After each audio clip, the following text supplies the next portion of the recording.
ноҳияи Ховалинг яке аз ноҳияҳои хушобу ҳаво ва зебоманзару бостонии хатлонзамин аст. ноҳияи мазкур 23 ноябри соли 1930 ташкил ёфтааст.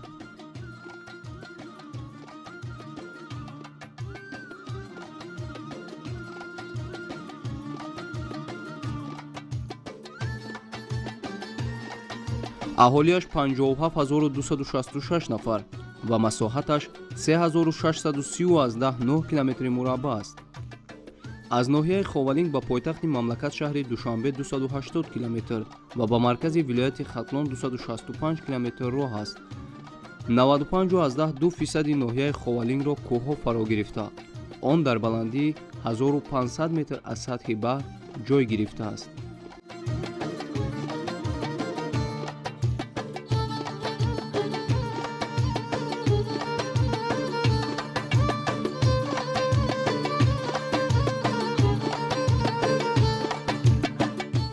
ҳудуди ноҳия дар замонҳои қадим бахусус дар асрҳои миёна бо номи музофоти Мунк ва ё шаҳри Мунк шӯҳрат дошт. номи Ховалинг аз асрҳои 16-17 инҷониб дар сарчашмаҳои таърихӣ вомехӯрад. дар бораи пайдоиш ва маънои калимаи Ховалинг дар сарчашмаҳои таърихӣ ва забоншиносӣ ақидаҳои гуногун мавҷуд аст.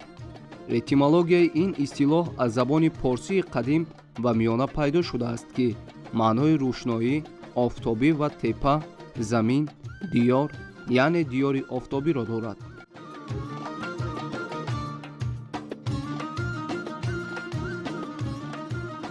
дар ин гӯшаи зеботабиати бостонӣ истиқоматгоҳҳои одамои ҷамоаи ибтидоӣ ва садҳо ёдгориҳои таърихӣ воқеъ гаштаанд.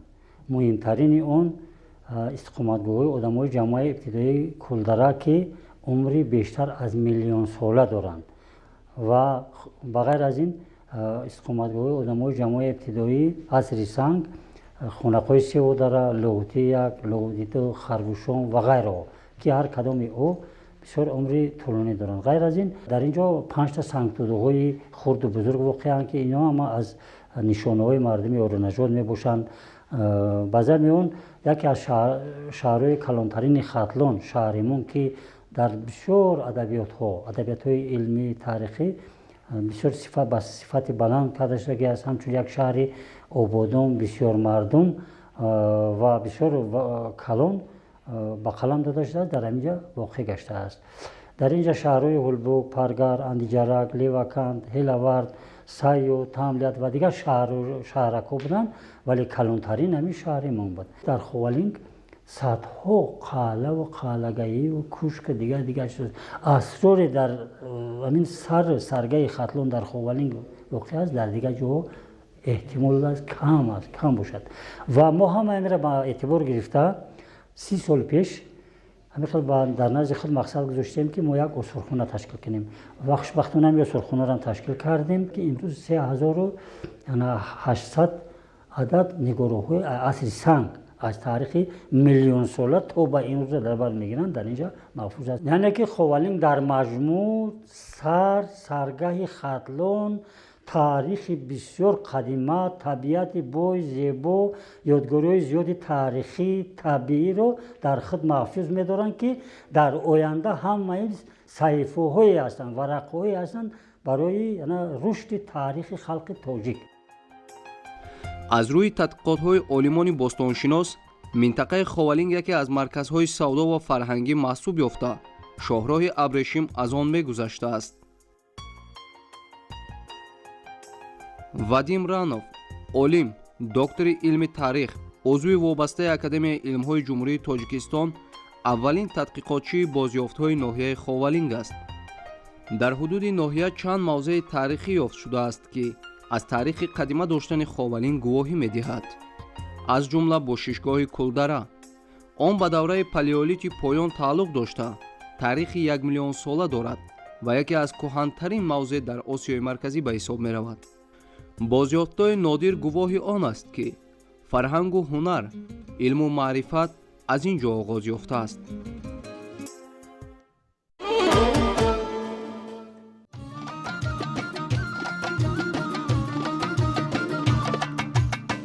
зодгоҳи қаҳрамони халқи тоҷик восе мавзеъи таърихи табиӣ дараи мухтор таърихи зиёда аз 400 сола дорад.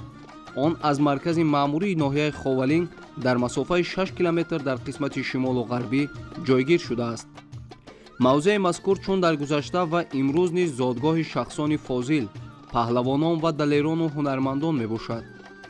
восеи қаҳрамон дар ҳамин деҳа ба дунё омада дар ҳамин муҳити хеле солиму фарҳангӣ ба камол расидааст. аз рӯи қиссаву ривоятҳо восе ҷавонмарди танӯманду бақувват будааст.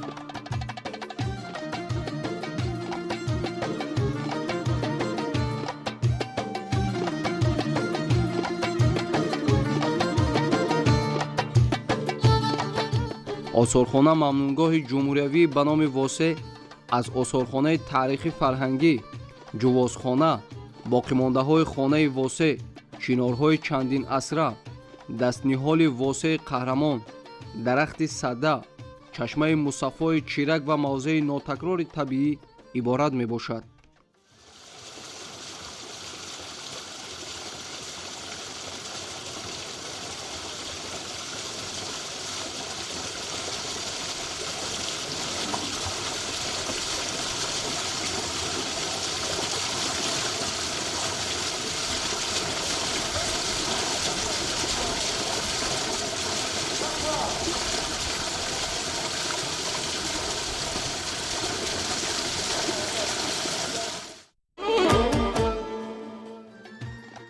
мамнунгоҳи таърихию фарҳангии ҳазрати султон увайси қаранӣ 18 августи соли 2004 ҳамчун ёдгории таърихӣ ташкил ёфтааст. масоҳати умумии мамнунгоҳ 30 гектарро дар бар мегирад. оромгоҳи султон увайси қаранӣ дар масофаи 18 километр дар қисмати шимолии ноҳияи ховалин дар деҳаи мазори ҳазрати султон воқеъ гардидааст. ман мамнунгоҳи ҳазрати султон увайси қаранӣ ободониш аз давраи саршавии истиқлолият ҷумҳурии тоҷикистон вақте ки истиқлолият ба даст омад, саршавии ободонии ҳамин мамнунгоҳон аз он давра шурӯъ гардид. ина муддати аз соли 92 ин ҷониб саршавии ободонӣ ҳамиҷа рафта истодааст. рӯз то рӯз пешравиҳо ҳастанд. ина бо супориши амри ҷаноби олӣ ина роҳи восеи ховалин кушода шуд. ина 2 сол пеш кушода шуд. вақте ки роҳ кушода шуд, мардум чӣ сайёҳ бошад, чӣ зиёратчӣ бошад, дар ин мамнунгоҳи ҳазрати султон дучанд зиёд шуд. сайёҳон аз на танҳо аз гирду атрофи ҷумҳурӣ, берун аз гирду атрофи ҷумҳурӣ ба ин ҷо ворид мешаванд. аслан дар вақти тобистон аз моҳи май сар карда то моҳи август сентябр бисёр сайёҳ ворид мешавад. мо кормандони мамнунгоҳи ҳазрати султон тасмим гирифтаем ки ҳамаи ободонӣ, гулгулшукунӣ, тайёрӣ барои каме бошад истироҳати зиёратчиён ки ноҳияи дурдаст каме бошад, муддати 2-3 соате ки дар ҳамин салхинӣ як истироҳат мекунанд, ҳамаи шароитҳоро фароҳам оварда ба кормандони мамнунгоҳ кор карда истодаем. шинохти таърих ва ҳикмату фарҳанги оламгири ниёгон ба хотири муаррифии мақоми ҷаҳонии миллати мост. он дар худогоҳӣ ва ҷустуҷӯи таърихи миллии тоҷикон марҳилаи тозаро ба вуҷуд овардааст. эътиқод ва эътимод доштан ба таърих, фарҳанг ва адабиёт такягоҳи устувори миллат ба шумор меравад.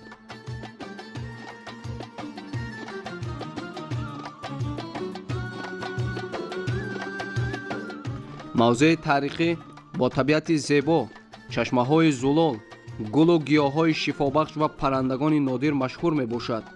мақбараи султон увайси қаранӣ бо иқдом ва дастгирии бевоситаи асосгузори сулҳу ваҳдати миллӣ, пешвои миллат, президенти ҷумҳурии тоҷикистон муҳтарам эмомалӣ раҳмон соли 2006 пурра аз навсозӣ шудааст.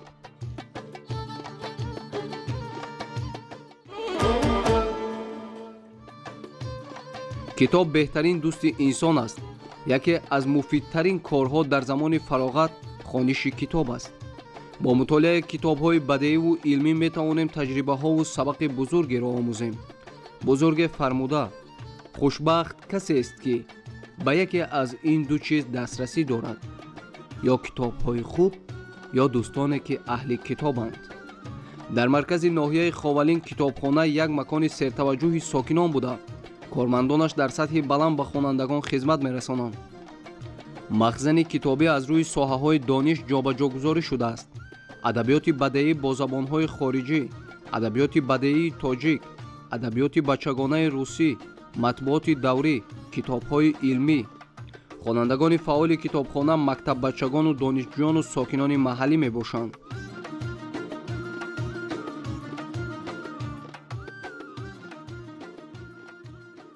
ман маҳсиддин саидтоҷов директори маҷмӯи китобхонаҳои маркази нудашудаи ноҳияи ховалинг ҳастам. алҳол дар захираи умумии китобии китобхонаҳои мо зиёда аз 60,000 нусха китобҳо маҳфуз аст ва дар соле 8,000 нафар хонанда аз ин захира истифода мебаранд ва омаду рафти ин хонандагон ниҳоят зиёд аст.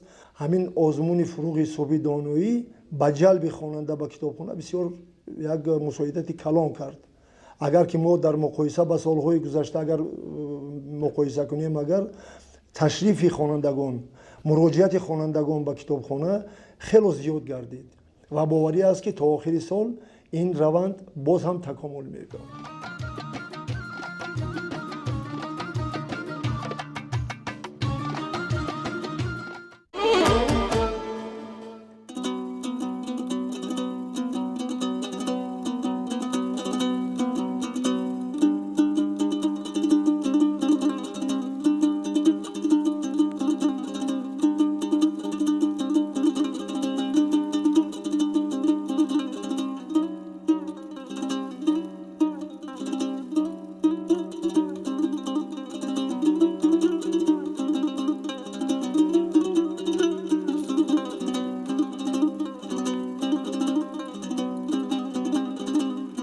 беҳуда нагуфтаанд ки таъму маззаи таом дар табақ афзун шавад. ин суханон барои ситоиш ҳам набуда, балки ҳақиқатест, ки дар рӯзгори мардум ҳамеша эҳсос мешавад. табақтарошӣ ҳунарест, ки ба соҳаи чӯбкорӣ рабт дорад. табақ ба қавли аҳли оиларо сарҷам ва гирди як суфра ҷамъ меоварад.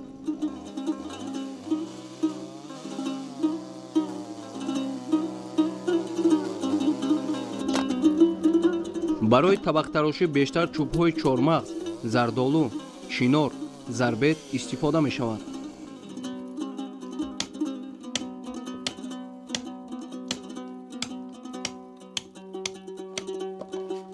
карим сониев аз зумраи ҷавонони табақтарош аст, ки ин ҳунарро аз падараш дилшод карим омӯхтааст. сохтани табақҳои гуногун аз масолиҳи чӯбин кори осон нест. аз ин ки аз чӯб чизе сохта бошед, пеш аз ҳама наққош будан зарур аст, зеро дар ибтидо шаклу андозаро бояд донист. аз соли 84 ки дар ҳамин кор фаъолият дорам. падарам омӯхтам, бобои устоподшоҳ. и касаба мисол ай бобому ҳам хеле омадиста. мисол бо фарзандорашон дисем, шогирдо дорем дар ноҳияи ҳамадонӣ, кӯлоб, душанбеда. бачаҳо ҳаминтари фаъолият доранд. мо бисёртар ҳамин чӯи чормағз ҳамин ховалинда.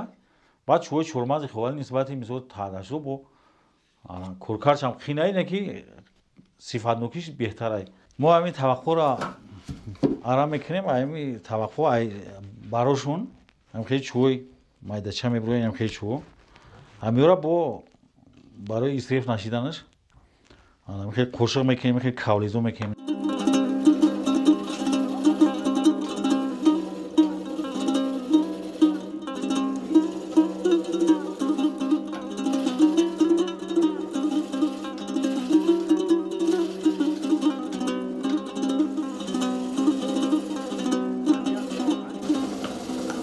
аслан дар гузашта табақтарошӣ мавсимӣ будааст.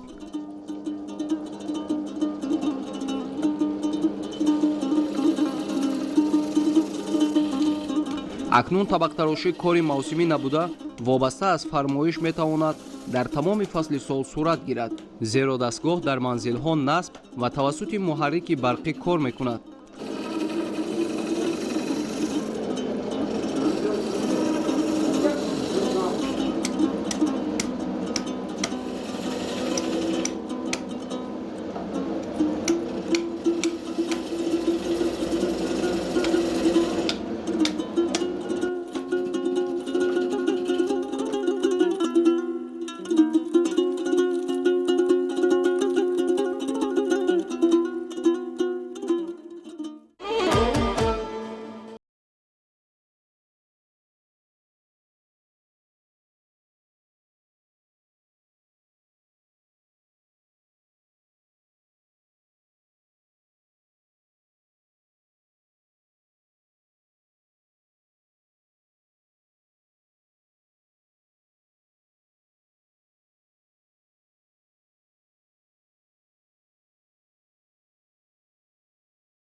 дар Ховалинг ҳанӯз аз замонҳои қадим ҳунармандӣ равнақ дошт. яке аз ҳунарҳои маъмулу машҳури мардум сӯзанист ки ба он асосан занон машғул ҳастанд. ҳунармандони мо то имрӯз сару либос, хилъат, камзулчаҳои кӯдакона, куртаҳои чакан, рӯймоли миён, тоқӣ, чойникпӯш ва бо сад рангу мазмун аз риштаю мато чаман рангҳоро гулдӯзӣ менамоянд, ки аз ҳунари баланд доштани мардуми мо гувоҳӣ медиҳад.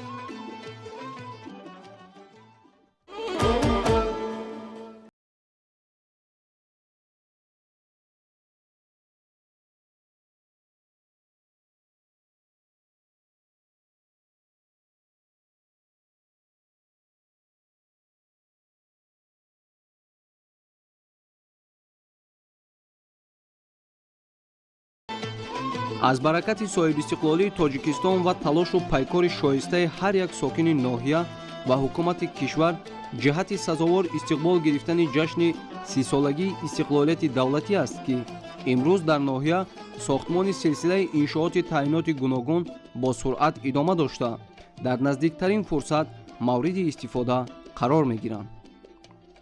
бояд бигӯям ки дар доираи омодагиҳо ба ҷашни 30-солагии истиқлолияти давлатии ҷумҳурии тоҷикистон дар ноҳияи Ховалинг корҳои зиёд ба иҷро расонида шудааст. то имрӯз дар 60 биноу иншоотҳо корҳои сохтмонӣ ба анҷом расиданд. дар 61 биноу иншооти дигар корҳои сохтмонӣ ба маром идома доранд. корҳо дар сатҳи бисёр баланд баромонда шудааст. мардуми ноҳия тасмим гирифтааст ки ҷашни истиқлолияти давлатии ҷумҳурии тоҷикистонро бо дастовардҳои арзанда истиқбол намуда ба 30-солагии истиқлолияти давлатии ҷумҳурии тоҷикистон ба тайёриҳои сатҳи буланд омодагӣ бигирад.